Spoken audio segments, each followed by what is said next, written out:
Story 1, Leemo, Quora. I wasn't technically home alone. My friend was spending the night at my house while our parents stayed the night at a resort about an hour away. I say technically because she fell asleep around 11 p.m. I was 15 at the time, she was 14. I was still up, watching low-budget sci-fi movies on TV and eating cold pizza, as it neared 1 a.m. I started getting a really weird feeling. I couldn't put my finger on it. I just felt uncomfortable.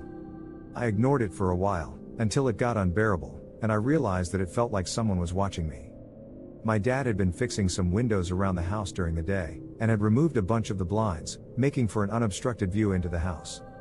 But we lived in a quiet suburban neighborhood at the time, so no one thought anything of it. I got up to walk around, trying to take my mind off what I was feeling, but as I neared the window on the other side of the living room, where I'd been sitting all night and my friend was still sleeping, I saw something weird on the glass, a foggy spot, maybe 6 inches in diameter, and it was getting bigger, then shrinking, then growing again, every second. At the time, I was so wired with paranoia that I couldn't figure out what it was. I put my face just an inch from the window, studying it, and called out for my friend. I told her to hit the switch for the security lights. The foggy spot was breath, and I was staring into a man's face, just on the other side of the glass, only centimeters away from it. My friend ran into the kitchen, screaming, while I stumbled backward in shock. I scrambled for my phone and called my parents, and grabbed the knife still on the coffee table from dinner and held it up in a shaking hand. He pressed his palm against the window, still staring at me, and then disappeared into the dark. My neighbors, shotguns in hand, showed up in less than 2 minutes. My parents had called them, and stayed with us until our parents arrived. No one found anything of the man except for footprints in the garden bed. We moved a few months later. Story 2, Elizabeth Knight, Quora. Before we continue, please subscribe, like, comment, and share. My parents started leaving me and my sisters home alone when I was 13 or 14. Of course, the rule was not to let anyone know we were alone and not to let anyone in the house. One night, there was a knock at the door. I went to the door and tried to look out, but I couldn't see. We couldn't pretend we weren't there, because the lights and TV were on. I opened the front door a crack, thinking that the person would be behind the screen door, but that wasn't the case. There was a man, late 20s or early 30s, standing in the doorway. I shut the door quickly and told him to get behind the screen door. He obliged, and I cracked the door. Yes, I wasn't very smart, and latched the screen door. He told a story about his vehicle breaking down and his need to use a phone. I said I couldn't see a car, and he indicated it was further down the road. I asked why he walked past the 2 houses right next door to one with no car in the driveway, and he became agitated. Here's a general recollection of the conversation. Him, look, are you going to let me use a phone or not? Me, no, my dad is sleeping, and I can't let you go in his room to use the phone. Him, okay, bring the phone out here and I'll use it. Me, I'm not letting you in the house. Him, just bring the phone to the door. Me, it won't reach. Please leave. Him, okay.